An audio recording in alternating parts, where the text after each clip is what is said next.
Hello, I hope you're all well and you're doing amazing. And of course, everyone is preparing for Christmas and everybody's so busy. So, welcome to my channel. If you're new here, welcome. If you're old here, you know we do this sort of talks once in a while, every now and again, but I'll try and make it more frequent in 2024. Fingers crossed. So, today I thought is a great time to talk about anxiety because it's the end of the year and I've heard a lot of people say, "Oh, I'm so anxious about, money. I'm so anxious about not having money to buy gift for my nieces and my cousins. I'm so anxious about this. I'm so anxious about next year. I don't know what it holds for me." So I just feel it's a great time to sort of end one of my conversations that I do like this with the topic anxiety. So I'd like to share my personal journey with anxiety. In my teenage years, I used to have a lot of anxiety. When I mean a lot of anxiety, I mean anxiety that I'll literally be trembling, literally be crying out of nowhere. It was really, really bad.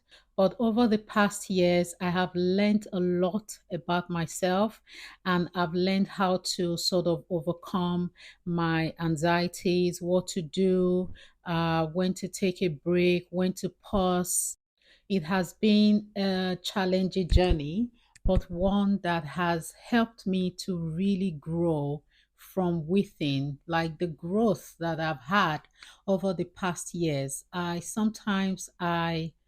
just look at myself and I pat myself in the back and I'm saying, "Wow, well done, babe. You've done amazing." It has been a very, very challenging journey, but this has made me grow to become very resilient and has made me grow to handle challenges and handle, life's lessons in very, very mature and different ways from the way I would handle it before. So my anxiety started creeping in when I was in high school.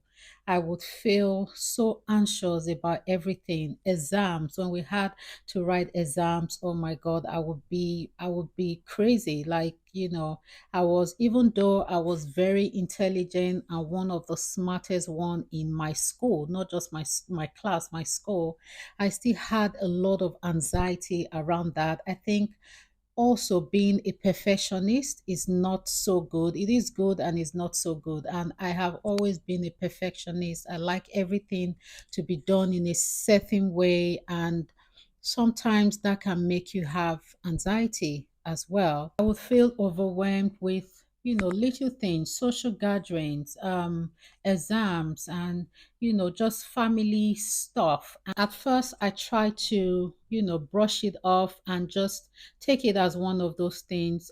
But then in my adult years, a few years ago when I lost my mom, it just became so, so serious up to the extent of me having a miscarriage during that time. And I've shared my story before publicly, and a lot of you know that before I had Louis, I was pregnant and I had a miscarriage from the loss of my mom.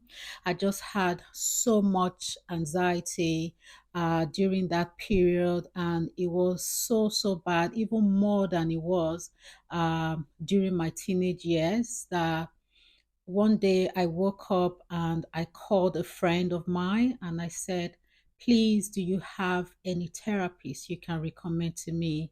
I think I need one like as soon as possible." And she said, "Of course, Ivy, I'm going to send you somebody's number right now. She's amazing. Just go to her, talk to her. And I know that I've been there for you since the loss of your mom and your baby. But, as a friend, I feel you actually need to talk to somebody." And that was when I had my very first therapy session. And my God, I wish I did it sooner. So I called the lady, the therapist, and she said, "Oh, my books is kind of full until next month." And I said, "I cannot wait till next month. I'm losing it. I'm breaking. I'm having like huge anxiety attacks." And she said, "Okay, come and see me tomorrow." And I went to see her, the next day. And it's been an amazing journey since then. I would highly recommend therapy to anyone. You don't even need to have anxiety to go and have therapy. It's amazing. It changed my life. One of the changes I made that has really helped me with my anxiety is meditation. Not was, because I still do that. Is meditation. I literally adopted meditating at least 3 times a week, sometimes more, just depending on how I'm feeling and depending on the situation. I started with, just a few minutes a day, and then I gradually built up. There are free YouTube videos as well where you can learn and you can join in meditation sessions online. My God, is really amazing. And once I do that, I just you know, have a beautiful day. And secondly, I used to exercise before, but I started exercising more. So I do exercise, and then at the end I do stretching, and then I move to meditation. And I have to take at least an hour every day to do that. Sometimes if I'm not able to do it every day, at least 3 to 4 times a week, I have to meditate and I have to exercise and I have to stretch. These are not just ways to help with anxieties. These are actually ways to help with your lifestyle, with your daily lifestyle, ways to help your body. Because sometimes we can just go, go, go, go, go, push this body, to its limit. Being self aware has been a crucial part of managing my anxiety. I have now sort of realized that um I'm not perfect, and I can be who I am without being perfect. And everything doesn't have to be perfect as well.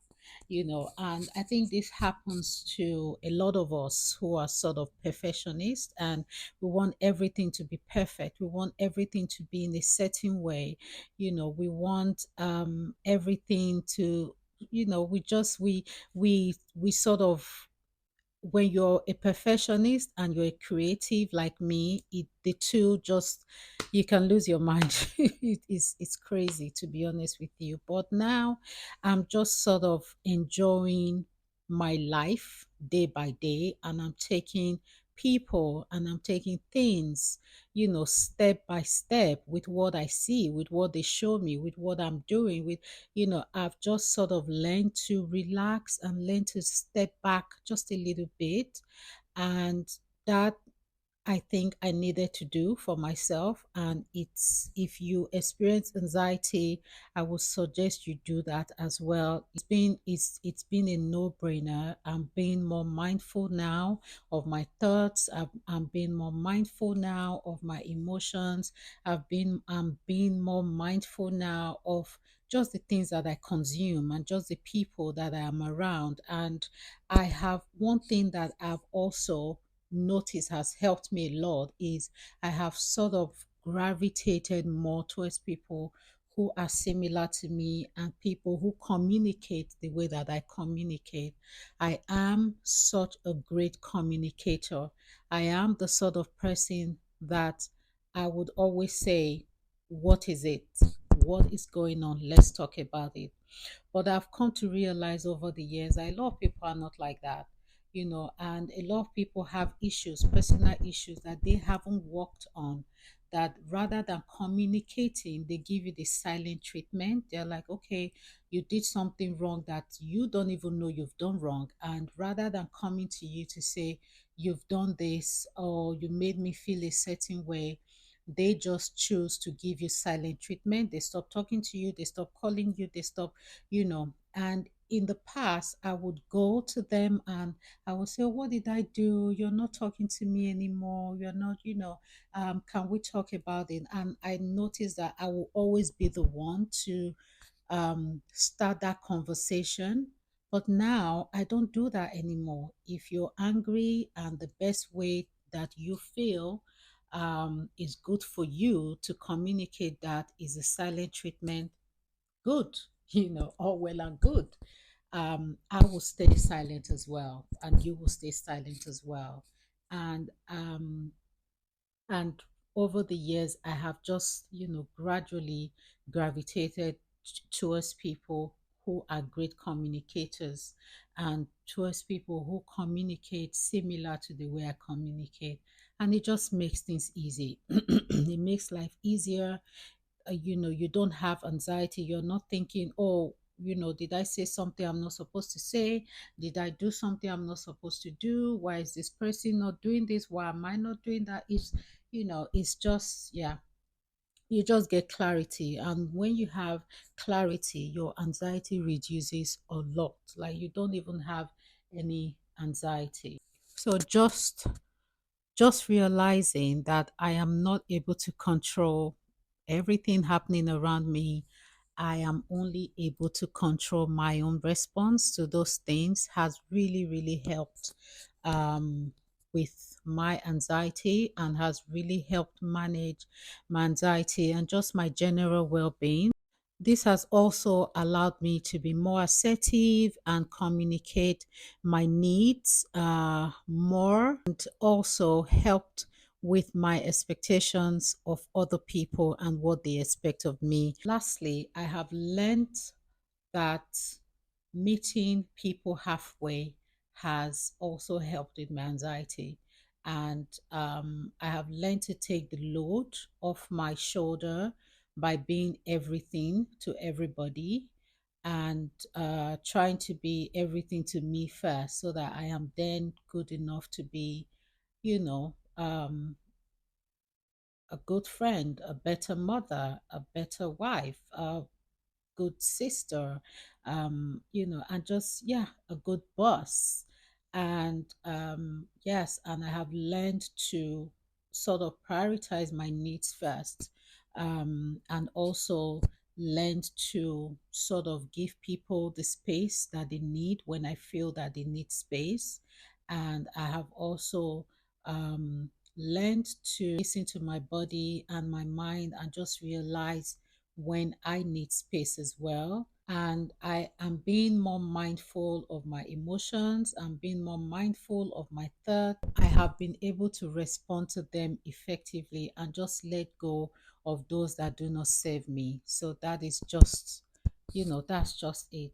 It's not every time. You need to pick your thoughts, what you're thinking of, and pick the people that you're spending your time with, and let go of those thoughts and those people and those places that do not serve you. So I'm going to leave you guys with these thoughts. It's the end of the year now, and there's so many anxiety in the air. A lot of people are anxious. I've spoken with people who I'm close to who I can literally feel anxiousness and anxiety in their voice. And people are like, oh, I don't have money. Oh, it's December. The year is almost ending and I have not achieved anything that I wanted to achieve this year, or I don't have money to buy gift for people, and people are just having anxiety over things that they should not have anxiety about because the year hasn't even ended. We still have about 2 weeks or away for the year to end. The year hasn't ended, and I would advise that you enjoy the remaining part of this year. Things can change like this in a twinkle of an eye. So things can change. I don't know what it is you're anxious about, but know that things can change overnight. Just look after yourself and try not to worry too much about 2024, or and enjoy the remaining part of this year. That you're even alive is a blessing. Have you seen what is going on in the world? Have you seen the killings, the war, the famine, the oppression that is going on in the world? That you're here, you're fine, you're, healthy. That for me is a lot to be grateful for this year. Yes, you had your goals that you haven't achieved, but they will fall in place. Next year is still another year to continue working on those goals. Once you realize that you are a work in progress and you're not a finished project yet, then you would know that a lot of the things that you worry about and a lot of the things that gives you anxiety are things that are not even necessary, because you're still alive, you're still working, you're still, you know, trying to achieve those things that you want to achieve. And there's something my mom always says, that every year, every beginning of the year, so January 1st to December 31st, every year she will say, every year is like a pregnancy. You do not know what you're going to have until later on in the pregnancy. And as the year is starting, you do not know how your year is going to be until, you don't know how, she would say, you don't know how big your tummy would be until the end of your pregnancy. And she would say some people get pregnant and their tummy is so small that they can carry a child for 9 months and you won't even know they are pregnant. Whereas there are some people, even the first 3, 4 months, their stomach is like huge, which was me. When I was pregnant with one of my daughters, my stomach was so big that people were asking, "Are you having twins?" And I said, "No, it's just one child." So there are, when she makes this statement, she's trying to say that the year has she's trying to say that every new year is like a book, and at the beginning of and at the beginning of the year you're opening that book, but you don't know what you will get, and the book starts to write itself, from the beginning to the middle to the last of the year, and you're like, oh, okay, your year just sort of starts planning out itself. And in every year comes blessings, it comes hope, it comes with hope, it comes with challenges. Yes, it comes with challenges. Get ready for that. It comes with every single thing, and it's how you handle it that really shapes you and shapes the person that you become year in and year out. And I can say that the person that started January 2023 is not the same person that will begin 2024. I have grown this year a lot, with a lot of the challenges that I've had to face, with a lot of the silent battles that I've had to overcome. I can say that I am not that same person. I have really, really grown to be a better version of myself. And I just hope that I'm going to keep growing. And I hope that for you as well. So if you are experiencing anxiety, look for ways, look for things that would just make it or help it get easier for you. And you are the best person to know what those things are. I'm just giving you guys some of the things that has helped me with my anxiety, that I can say today that I do not even experience it as much as I used to. Yes, once in a while, yes, but not as much as I used to, because I now know myself. I know the things that triggers it. I know the things that I need to do. I am incorporating healthy wellness lifestyle into my life every single day. I know when to take a break. I know when I'm overworking myself. I know when to leave a situation. I know when to respond, and I know when not to respond. I know when to call on the Most High. I just know what to do to sort of manage those anxiety and those flares that I get. So, and I'm hoping that as you're listening to this video, that you're also thinking, oh yes, I can probably do this or incorporate this into my daily routine or incorporate this into my life, and you will just have a better life, in general. So guys, that's the end of my video today. Remember to share with your friends and your family. If you know anyone who experiences anxiety, please share this video with them and it will help them. If you have any comment regarding this topic, leave me a comment down below. And if you have any topic that you would like me to talk on, also let me know in the comment below as well. And yes, and wishing you guys a beautiful festive season and a fantastic Christmas and a happy new year. I'll see you in my next video. Bye. Love you guys. Bye.